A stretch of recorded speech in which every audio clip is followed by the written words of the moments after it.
I'm Katie Couric in Washington. Tonight, casualties of war. Republicans are swept out of the House. The people have spoken now. Thank heavens the president heard the message. The man running the war is ousted. I have benefited greatly from criticism, and at no time have I suffered a lack thereof. But the president tells America's enemies, do not be joyful. Tells Iraqis, do not be fearful. And tells Americans in uniform, don't be doubtful. It's the night after the election. The voters have spoken, and the changes have begun.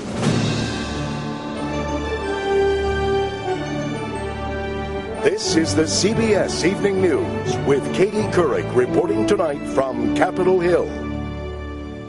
Hi, everyone. The Democrats are in. Donald Rumsfeld is out. It's a tidal wave of change. Today, President Bush explained what happened simply and directly. The elections are over, and the Democrats won. They won the House, and they could still take the Senate. It all depends on Virginia, where we still don't know the winner and may not for a while. In the wake of this major political upheaval, the president shocked just about everybody today by announcing the resignation of the Secretary of Defense.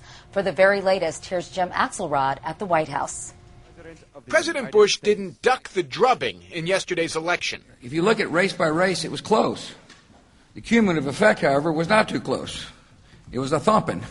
Mr. Bush met the big loss with a big change. Firing Secretary of Defense Donald Rumsfeld, a highly divisive, polarizing figure, and replacing him with a veteran of his father's administration, Robert Gates. Rumsfeld quoted Churchill. Something to the effect that I have benefited greatly from criticism, and at no time have I suffered a lack thereof. Gates ran the CIA and served on the National Security Council for the first President Bush. He is currently a member of the Iraq Study Group, charged with charting a new course in Iraq. Because our long-term strategic interests and our national and homeland security are at risk, I did not hesitate when the president asked me to return to duty. The move comes after recent guarantees Rumsfeld was welcome until the end of Mr. Bush's term. He is a smart, tough, capable administrator. But today, Mr. Bush completely reversed course, insisting he needed fresh eyes on Iraq, and that Rumsfeld agreed. He likes to call it fresh eyes. He himself understands that Iraq is not working well enough, fast enough. The fresh eyes will look hard at replacing current commanders, General George Casey and General John Abizaid. Rumsfeld was getting powerful advice from trusted military advisors that the U.S. is on the brink of failure in Iraq, and that the Maliki government is incapable of reining in the militias. Today, President Bush was conflicted. Losing the House and possibly the Senate had him extending his hand to Democrats. I understand when campaigns end, and I know when governing begins. And I'm going to work with people of both parties. But in the next breath, he was dug in as ever about the war in Iraq. See, if the goal is success, then we can work together. If the goal is get out now, regardless, then that's going to be hard to work together. A top Republican pollster who works with the White House says the president's timing on Rumsfeld is shocking. The pollster says if this had been done last month or even last week, the Republicans could have kept between 10 and 15 additional House seats. Katie? Jim Axelrod at the White House, thank you.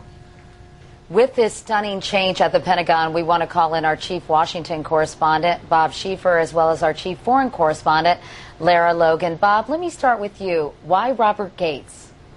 Well, that's the interesting part of this here, Katie. This is somebody who's been very, very close to his father for many, many years. We keep hearing all of these stories about how his father is very concerned about what Iraq has come to. The president's father's advisors have been very, very worried about all of this. The fact that he is going to that circle, and he's been very reluctant to do that in the past, suggests to me that we're about to see a major reevaluation of what we're doing in Iraq and where we go from here. This is extremely significant. Do you think this is the beginning of a troop withdrawal? I think this is the beginning of an overall reevaluation, and I would be very surprised if it didn't lead to some sort of withdrawal beginning sometime this year. Meanwhile, Lara Logan, what are members of the U.S. military in Iraq saying about this news? Well, Katie, I've been talking to serving commanders and soldiers, and perhaps the most damning reaction that I've heard is that this comes 3 years too late, and that it won't change the reality on the ground for the troops here, because they are on a course of action now as a result of decisions made by Secretary Rumsfeld, and the results of that are plain for everyone to see. Or as one officer put it, there are now no good options for us here. And I also heard repeatedly that Secretary Rumsfeld has a reputation in the military as a man who doesn't like to listen to men in uniform. And they're really hoping that this paves the way for someone who does. But I should also say that there were a number of voices who said it's just not right for Rumsfeld to shoulder all of the blame on his own, when much of the blame should also fall onto America's generals. And they really hope that the top military leaders will also be called to account, Katie. Any reaction by the Iraqi government so far, Lara?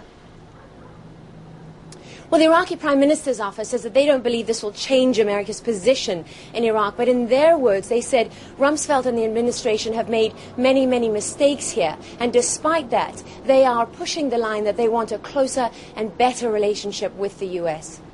Lara Logan, Bob Schieffer, thank you both.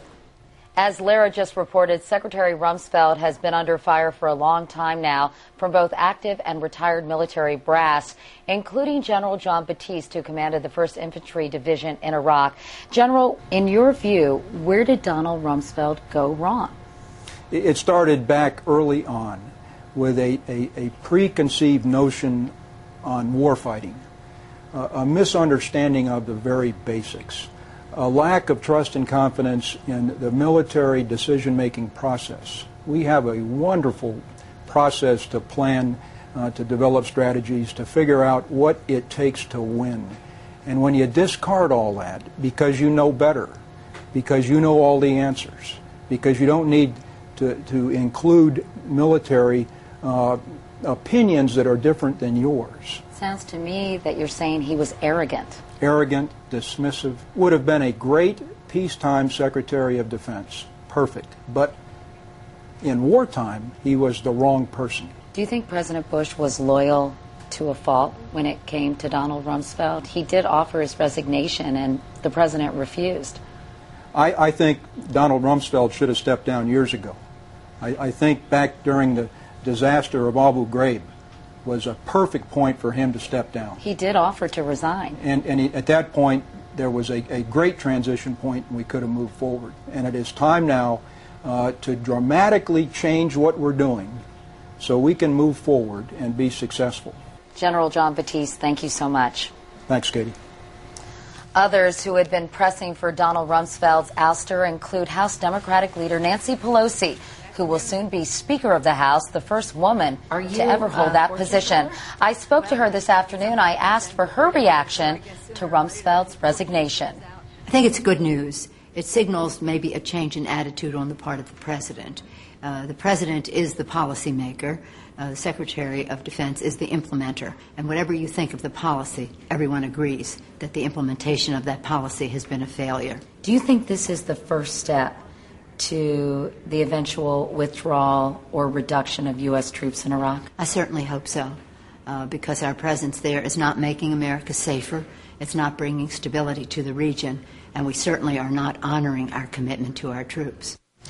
And we'll have much more of my interview with the Speaker in waiting later in the broadcast. She'll talk about the Democrats' agenda now that they'll control the House, and her own feelings about cracking what she calls the marble ceiling on Capitol Hill. There is much more CBS News straight ahead. And coming up next, who will control the Senate?